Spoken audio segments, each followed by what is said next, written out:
Halo para penggemar catur dan pengamat catur, jumpa kembali dengan saya Roni Lukman di sini, di ruang belajar catur dengan prinsip pemahaman posisi atau bentuk, sehingga kita dapat bermain secara sistematis.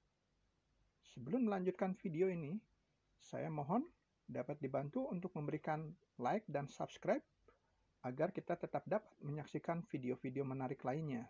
Terima kasih. Pada pertemuan kali ini, kita akan mengenal salah satu komposer catur terhebat, Oldrich Duras namanya. Berasal dari Ceko, meraih gelar Grandmaster pada tahun 1950. Catatan lainnya, beliau dilahirkan pada tanggal 30 Oktober 1882 di Bohemia dan meninggal pada tanggal 5 Januari 1957 di Praha, ibu kota Ceko. Sebagai seorang komposer catur, beliau terkenal hebat membuat komposisi-komposisi yang sangat luar biasa. Terutama komposisi-komposisi yang bertema dengan masalah tempo. Di sini, saya akan tampilkan beberapa hasil karyanya yang luar biasa. Sebelum saya melanjutkan bahasan ini, perlu diketahui, Duras adalah salah satu komposer catur yang sangat hebat dalam membuat komposisi-komposisi catur, terutama yang bertemakan dengan masalah tempo. Untuk pemanasan, saya tampilkan posisi diagram pertama dengan pertanyaan putih jalan dan membuat draw. Bila kita perhatikan dalam posisi diagram ini, kelebihan hitam adalah pion A2 yang akan promosi. Tapi, kelemahannya hitam adalah adanya ancaman mat di baris A. Mari kita ikuti langkah-langkahnya. Putih di sini melakukan langkah benteng B3, skak, dengan maksud mengambil tempo untuk bisa dapat mengambil posisi mat melalui garis A. Hitam melangkah raja A4, putih melangkah benteng B7 dengan ancaman benteng A7 skakmat. Di sini hitam membalas gajah kali F2 menjaga petak A7, namun di sisi lain meninggalkan penguasaan diagonal antara H2 dan B8. Kembali di sini putih melakukan langkah tempo, skak di B4, dan bila raja hitam melangkah ke A3, putih akan melakukan cek kembali dengan benteng ke B3. Di sini hitam melangkah raja A5.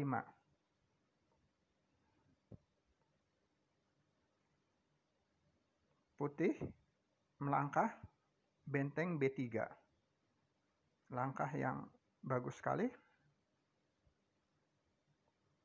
Gajah C5, hitam membalas. Tentu saja, bila kita mundur satu langkah, jika hitam promosi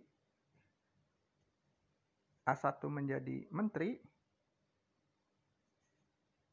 putih akan menjawab benteng A3 skak, dan menteri terpaksa memakan A3 dan terjadi posisi draw. Baik, kita kembali ke posisi setelah gajah C5 untuk menjaga petak A3. Di sini putih melangkah benteng B8 yang sekarang bisa dikuasai setelah terjadi penguasaan diagonal yang berbeda. Setelah sebelumnya gajah di G3 menguasai H2 dan B8, lalu setelah gajah memukul F2, gajah melepaskan penguasaan diagonal antara B8 dan H2. Di sini hitam membalas dengan raja A6. Tentu saja dengan maksud bila putih melangkah benteng A8, skak, dan hitam akan menutup dengan gajah di A7. Di sini putih menjawab raja C5. Lagi-lagi langkah yang bagus sekali. Tentu saja dengan ancaman benteng di A8, skak, dan mengambil pion yang berada di A2. Hitam melangkah raja A7 untuk menutup kemungkinan skak di A8. Dan kelihatan di sini seakan-akan posisi putih kalah. Tapi ternyata di sini putih mempunyai langkah terakhir, yaitu dengan benteng B4 dengan tujuan benteng A4 melakukan skak. Hitam menjawab dengan A1 menjadi promosi menteri sebagai penutup yang indah. Di sini putih melakukan cek di A4 dan terpaksa Queen memukul A4 dan akhirnya terjadi posisi draw. Sangat indah sekali komposisi ini, di mana tema tempo itu sangat dominan. Baik, kita akan melanjut ke diagram kedua. Untuk bahasan yang kedua, saya telah tampilkan posisi yang menarik. Pertanyaannya, putih jalan dan menang. Bila kita lihat keunggulan putih yang utama adalah pion F7 yang bisa mengontrol petak E8 dan G8 untuk dijadikan petak pertukaran benteng. Dan tentu saja yang melemahkan hitam adalah posisi rajanya yang sudah tidak dapat bergerak dan dapat dimatikan dengan kekuatan diagonal. Tentunya oleh kekuatan menteri atau gajah. Itulah dua hal penting yang harus diketahui untuk menyelesaikan bentuk posisi ini. Lagi-lagi diperlukan tema tempo yang akurat. Baiklah, kita ikuti langkah-langkahnya.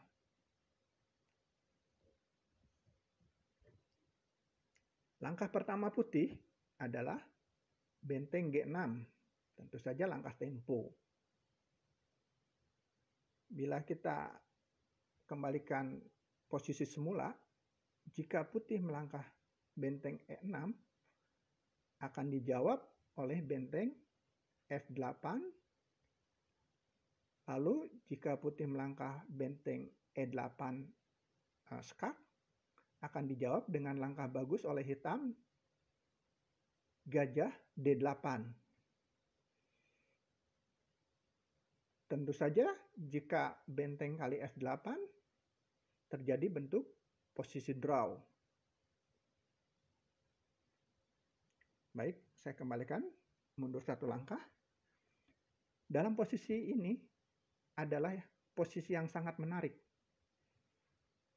Dasarnya, jika kita membuat posisi yang sama seperti ini, dan hitam melangkah, tentu saja hitam akan kalah. Jadi, kita akan membuat tema tempo dengan membuat posisi seperti ini, dan hitam yang melangkah. Baik, kita kembali ke langkah putih yang awal, yaitu benteng G6. Dijawab oleh hitam dengan benteng F8.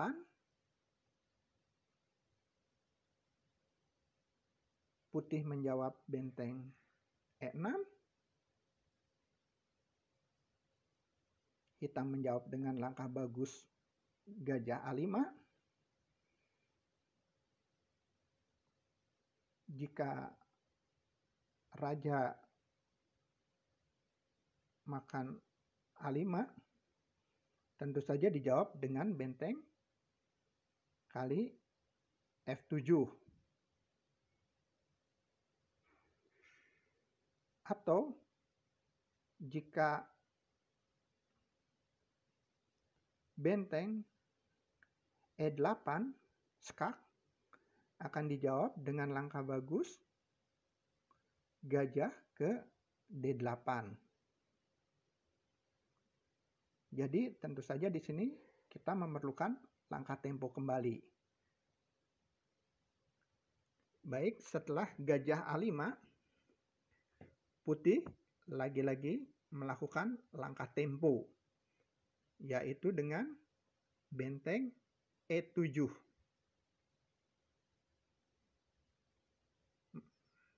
Memaksa hitam untuk melangkah gajah D8. Tentu saja hitam tidak bisa meninggalkan diagonal A5, D8. Putih melangkah benteng E8. Seperti yang saya katakan pada ulasan awal, terjadi bentuk posisi yang sama, namun dalam posisi ini hitam yang melangkah. Di sanalah perbedaannya. Jadi permainan tempo itu sangat penting untuk, seperti contoh, membuat posisi yang sama dengan lawan yang melangkah, atau posisi yang sama dengan kita yang melangkah. Jika di sini hitam melanjutkan benteng